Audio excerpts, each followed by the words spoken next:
आलासीत बंद घराचं कुलूप तोडून 10 लाखांचा मुद्देमाल लंपास. कुरुंदवाड पोलिसात गुन्हा दाखल. श्वान पथक तैनात.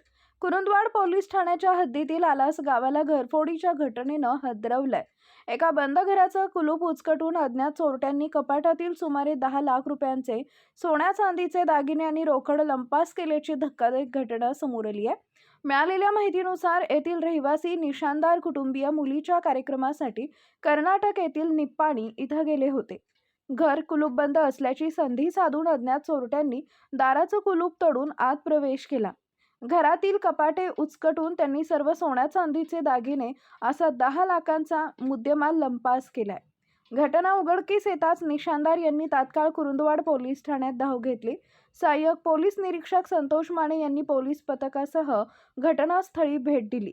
चोरीची गंभीरता लक्षात घेऊन पोलीस उपअधीक्षक अण्णासाहेब गायकवाड यांनीही घटनास्थळाची पाहणी केली आणि तपासाच्या सूचना दिल्या.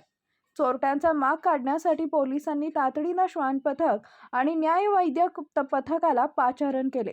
श्वान बुबनाळच्या दिशेनं गेल्यानं चोरटे त्याच मार्गानं पळून गेल्याची दाट शक्यता आहे. यासोबतच परिसरात लागलेल्या सीसीटीव्ही कॅमेऱ्यांमधील फुटेजही तपासले जात आहे. या मोठ्या चोरीमुळे आलासह परिसरात नागरिक आणि व्यापाऱ्यांमध्ये भीतीचं वातावरण असून पोलिसांकडून चोरट्यांचा शोध सुरू आहे. आमच्या प्रतिनिधींचा पाहत रहा CK24 न्यूज.